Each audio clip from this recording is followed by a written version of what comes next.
ஜுன்னு, இன்னைக்கு நீ எங்களுக்கு உன்னோட டாடியை இன்ட்ரோடியூஸ் பண்ணி வைக்கிறேன்னு சொன்னல்ல, எங்க உன்னோட டாடி? வாங்க, நான் இன்ட்ரோடியூஸ் பண்ணி வைக்கிறேன்.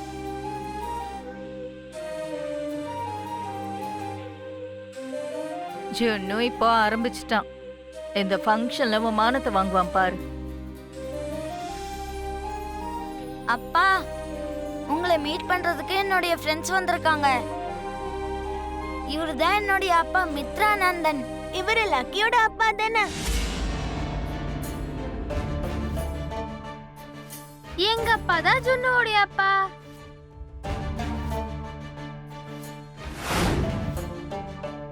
அப்படியா அங்கிள்? நீங்க ஜுன்னோட டாடியா? சொல்லுங்க அங்கிள், நீங்க ஜுன்னோட அப்பாவா? ஒரு நிமிஷம். சொல்லுங்க அங்கிள், நீங்க தான் ஜுன்னோட அப்பாவா? அது வந்து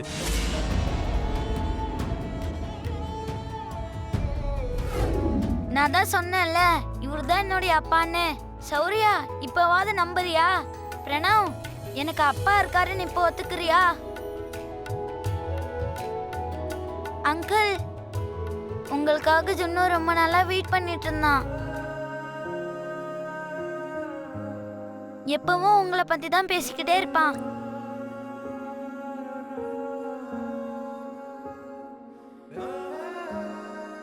எப்ப பேசினாலும் அப்பா அப்பான்னு சொல்லிக்கிட்டு இருப்பான். வார்த்தைக்கு முன்னாடியும் அப்பா, வார்த்தைக்கு பின்னாடியும் அப்பா தான். எப்ப பார்த்தாலும் அப்பா தான்.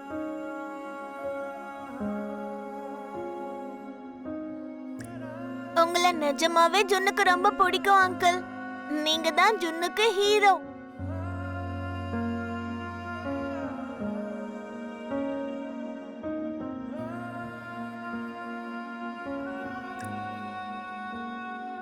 நீங்க அவனுடைய அப்பான்னு தெரியாம எங்க கிளாஸ்ல நிறைய பேர் ஜுன்னுக்கு அப்பா இல்லைன்னு சொல்லி அவனை அழ வைப்பாங்க.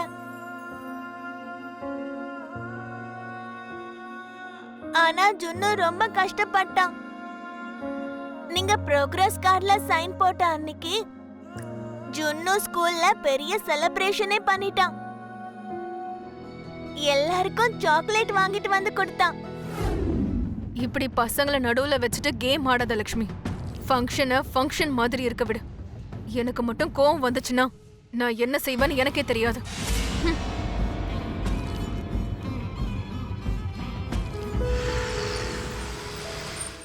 அம்மா, ஜாக்கிரதை லக்கி, மெதுவா. எனக்கு ஒன்னும் ஆகலம்மா. அடி எதுவும் படல. நீ கீழே விழுந்துட்டனா உன் ட்ரெஸ்ஸும் அழுக்காயிடும்ல. கேக் கட் பண்ற வரைக்கும் நீட்டா இருக்கணும் இல்லையா? Okay. Happy birthday lucky. Thank you anti. இவங்க தான் என் அம்மா.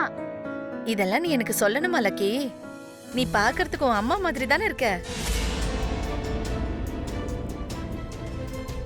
உங்க அம்மாவும் சின்ன வயசுல உன்ன மாதிரி தான் இருந்திருப்பாங்க.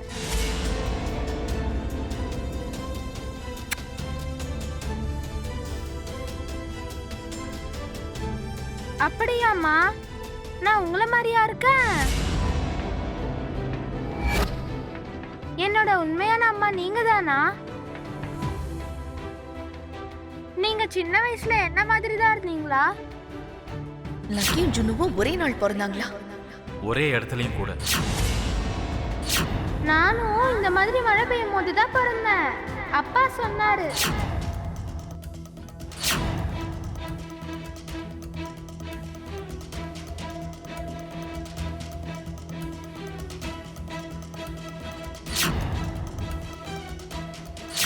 லக்கி மூணார்ல எங்க பிறந்தா? அது அம்மா, என்னங்க மாமா, பதில் சொல்லுங்கம்மா.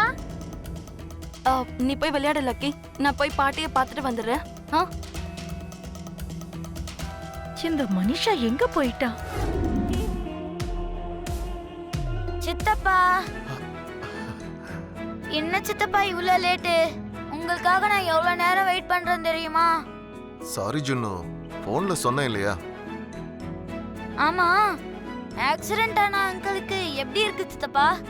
என்ன ஆக்சிடென்ட்? யாருன்னு தெரியல. சடனா என் கார்ல விழுந்துட்டாரு. ஹாஸ்பிட்டல்ல அட்மிட் பண்ணிட்டு வந்திருக்கேன். ஒருத்தனை ஆக்சிடென்ட் பண்ணிட்டு வந்திருக்கியா? ஒருத்தர் உயிரை நான் காப்பாத்திட்டு வந்திருக்கேன். அவரை காப்பாத்திட்டீங்களா? பரவாயில்ல சித்தப்பா, நீங்க கேக் கட்டிங்க்கு முன்னாடியே வந்துட்டீங்க. லேட்டா வந்திருந்தா நான் ரொம்ப ஃபீல் பண்ணிருப்பேன். ஹாப்பி பர்த்டே ஜுன்னு. அந்த gift யாருக்கு? லக்கிக்கா? ஆமா. Lucky, happy birthday Lucky. thank you uncle. இந்த வந்துறேன் சார். Hi Arjun sir. ஏய் ஹாய் ஜானு. Nice dress. லக்ஷ்மியோட செலக்ஷனா? இது என்னோட செலக்ஷன். பர்ஃபெக்ட்டா இருக்கு. ஒவ்வொருத்தனும் அவளையும் அவ ட்ரெஸ்ஸையும் பாராட்டிட்டு இருக்காங்க. ஏதாவது ஒண்ணு செஞ்சாக்கணும். ஆமா லக்ஷ்மி எங்க இருக்கா? அதோ அங்க இருக்காங்க. மித்ரா, லக்ஷ்மி போய் பார்த்துட்டு வந்துடுறேன்.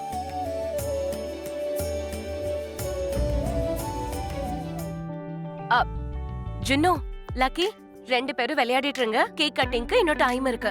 ஓகே சித்தி. விளையாடுங்க.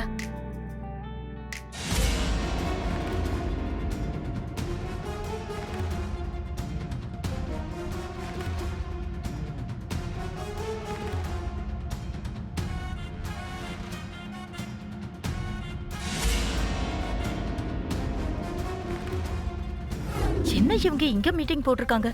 இன்னைக்கு நைட் இந்த வீட்ல 144 செக்ஷன் போடணும் ஆண்டி. யாராவது 2 பேர் நின்னு பேசினாலே எனக்கு ரொம்ப டென்ஷன் ஆயிடுது. அது இருக்கட்டும் அர்ஜுன், நீங்க ஹாஸ்பிட்டல்ல அட்மிட் பண்ண ஆளு எப்படி இருக்காரு? இன்னும் அவருக்கு நினைவு திரும்பல. உடம்பு முழுக்க காயம் இருக்கிறதால மயக்கத்துல இருக்காரு. ஐயோ பாவம், மயக்கத்துல உங்க கார் முன்னாடி வந்து விழுந்துட்டாரு. அவர் யாரு என்னன்னு தெரிஞ்சுதா? இல்ல லக்ஷ்மி, அவரை யாரோ ரொம்ப நாளா அடைச்சு வச்சு அடிச்சு சித்திரவதை பண்ணிருக்காங்கன்னு டாக்டர் சொல்றாரு. அர்ஜுன் சொல்லிக்கிட்டு இருக்கிறது யார பத்தி? ஒருவேளை பாஸ்கரை பத்தி தான் அர்ஜுன் சொல்லிக்கிட்டு இருக்கானோ? என்ன அடைச்சு வச்சு அடைச்சிருக்காங்களா? சரி, அவருக்கு சாப்பாடு கூட கொடுக்கலையா, அதனால அவர் உடம்பு வீக்கா இருக்குன்னு டாக்டர் சொன்னாரு. தப்பிச்சு ஓடும் போதுதான் என் கார் முன்னாடி வந்து விழுந்திருப்பாரு. அவர் பாவம் அர்ஜுன். அவரை நல்ல ஹாஸ்பிட்டல்ல அட்மிட் பண்ணிருக்கீங்களா? ஜே ஹாஸ்பிட்டல்ல அவரை சேர்த்துட்டு வந்திருக்கேன். அவரு சுய நினைவுக்கு வந்துட்டாருன்னா எல்லா விஷயமும் நமக்கு தெரியும். நினைவு திரும்பினதும் கால் பண்ண சொல்லி டாக்டர் கிட்ட சொல்லிட்டு வந்திருக்கேன். ஆண்டி, அர்ஜுன் சொல்றதெல்லாம் வச்சு பார்க்கும்போது பாஸ்கருக்கு மேட்ச் ஆகுது. அது அவனாதான் இருக்கும். உடனே ரவுடிங்களுக்கு ஃபோன் பண்ணு, அவங்க பாத்துப்பாங்க. ஆ, ம், வா.